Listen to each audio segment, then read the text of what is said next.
ఎందుకు గొప్పలిస్తే కట్టుకడతారు ఆ డాక్టర్ కాదు, ఇప్పుడు సమాజానికి కట్టుకడడానికి అని చెప్పేసి వచ్చారు. అండ్ తెలంగాణ ఉద్యమకారులు, ఉద్యమంలో ఎంతో పాత్ర పోషించి తెలంగాణ కోసం కష్టపడిన వ్యక్తి.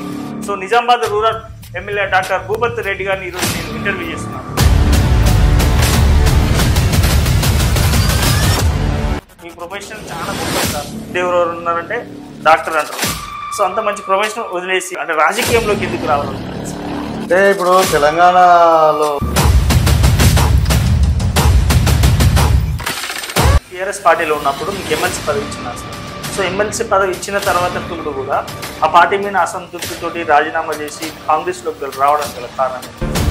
నువ్వు పబ్లిక్లో తిరగద్దు, నువ్వు ఎమ్మెల్యే కాదు, ఎమ్మెల్సీ కాదు, నువ్వు ఓన్లీ ఏదో సిడిపి ఫండ్ తీసుకొని నువ్వు జీతం తీసుకొని ఉండవాలంటే అది అతను కాదు. భూపతి రెడ్డి గారు చాలా సెన్సిటివ్. రాజకీయంలో అది వర్కౌట్ అవుతుందా సార్?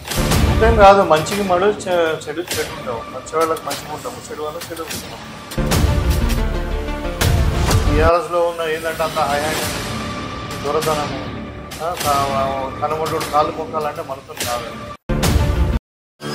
ఇదే బాచెడ్డి గోధుమ కూడా స్టేజ్ మీద కాళ్ళు మొక్కింది.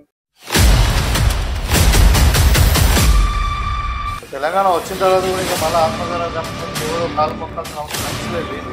అదే ఉంటుంది పోతుంది సమస్య. డెఫినెట్గా నా ఒక లక్ష్యం ఒకటి. నిజామాబాదు, కరీంనగర్, ఆర్మూరు, కామారెడ్డి ఇటు సైడ్ చూసుకున్నట్లయితే కొంచెం బీజేపీ సీట్లు ఎక్కువ ఉంది. సో అంటే ఇటు సైడ్ ఎందుకు సార్ బీజేపీ అటు ఇటు సైడ్ ఎక్కువ లేస్తుంది? పోయిన ఎన్నికల్లో ఏమైందంటే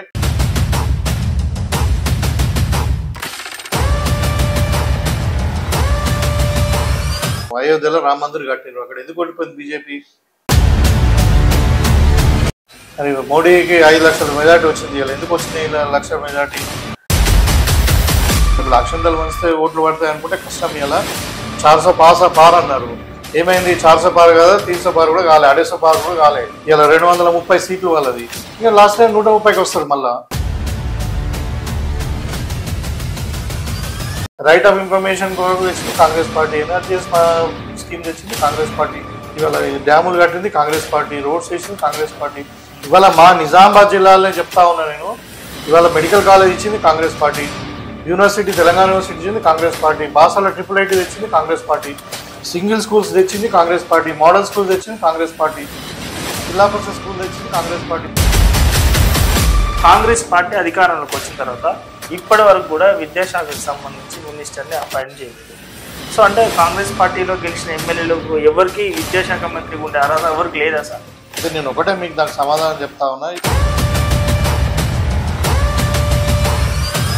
తెలంగాణ రాష్ట్రంలో మీకు ప్రధాన ప్రతిపక్షం అంటే బీఆర్ఎస్ పార్టీ, బీజేపీ పార్టీ?